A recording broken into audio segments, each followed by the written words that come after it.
Iran के सर्वोच्च नेता आयतुल्ला रुहुल्ला खोमेनी के अमेरिकी और इजरायली हमले में शहीद होने की खबर के बाद गया में शिया और सुन्नी समुदाय के लोगों ने संयुक्त रूप से कैंडल मार्च निकाला।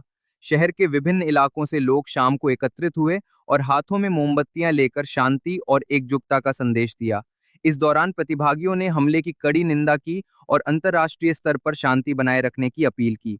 मार्च में युवाओं, बुजुर्गों की भी बड़ी भागीदारी देखी गई।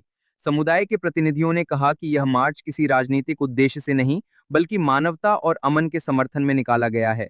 वक्ताओं ने कहा कि वैश्विक स्तर पर बढ़ते तनाव से आम लोगों की जिंदगी प्रभावित होती है, इसलिए विश्व शक्तियों को संयम बरतना चाहिए। मार्च के दौरान लोगों ने अमन और इंसाफ के नारे लगाए और मृतकों की आत्मा की शांति के लिए दुआ की।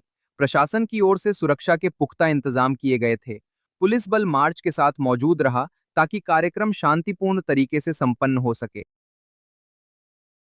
सर, इस्राइल हमले में हमारा खोमेनी साहब शहीद हो गए, क्या कुछ कहें? बिस्मिल्लाहिर्रहमानिर्रहीम।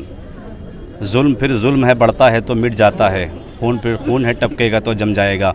यकीनन उनकी शहादत तमाम आलम इंसान के लिए, तमाम आलम इंसान के लिए और तमाम अफराद के लिए, सिर्फ मज़हब मुसलमान नहीं बल्कि हर फ़िरक़े से ताल्लुक़ रखने वाले जिसके दिल में इंसानियत है, जिसने इस अलमनाक शहादत की खबर सुनी, यकीनन उन तमाम अफराद के लिए आज का दिन शोक का दिन था।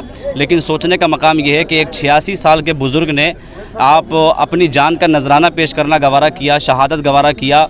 लोग कह रहे थे कि आयतुल्ला खामनाई जो है वो बंकरों में छुप गए, वो फला जगह चले गए, लेकिन याद रखिए आज कल जब उनकी शहादत हुई है तो वो ख़ुद अपने दफ्तर में मौजूद थे और वहाँ पर उनकी शहादत हुई। यानी एक 86 साल के बुज़ुर्ग ने शहादत को गवारा कर लिया, लेकिन इसराइल, अमेरिका और इन जैसे बेहुदा ममालिक के आगे सर तस्लीम को खम नहीं किया। ये पैगाम हमें करबला से मिलता है। करबला वालों ने हमें दर्स दिया है कि हम मर तो सकते हैं, हम शहीद तो हो सकते हैं, हमारे जिस्मों से हमारे सर को अलग किया जा सकता है, लेकिन हम बातिल हुक्मरानों के आगे कभी सर झुकाने वाले नहीं हैं। और बकौल एक जुमला आयतुल्ला खामनई का कि अगर हम मर के मिट जाने वाली कौम होते तो हम करबला ही में मिट गए होते। लिहाजा जब करबला में हुसैन इब्न अली जैसी शख्सियत सर कटाने के बाद ज़िंदा रह सकती है तो हम उनके ग़ुलाम हैं, हम उनके पैरोकार हैं। लिहाजा हम उनके नक्शे कदम पर चलेंगे।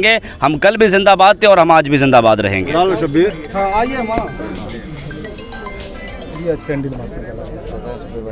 देखिए, आलमी इंसानियत, आलमी इस्लाम दोनों के लिए आज बहुत गमगीन दिन है कि इस्लामिक वर्ल्ड और ह्यूमैनिटेरियन वर्ल्ड के जो सबसे बड़ा सरबराह, सबसे बड़े लीडर जनाब आयतुल्ला खोमेनी साहब की शहादत हुई।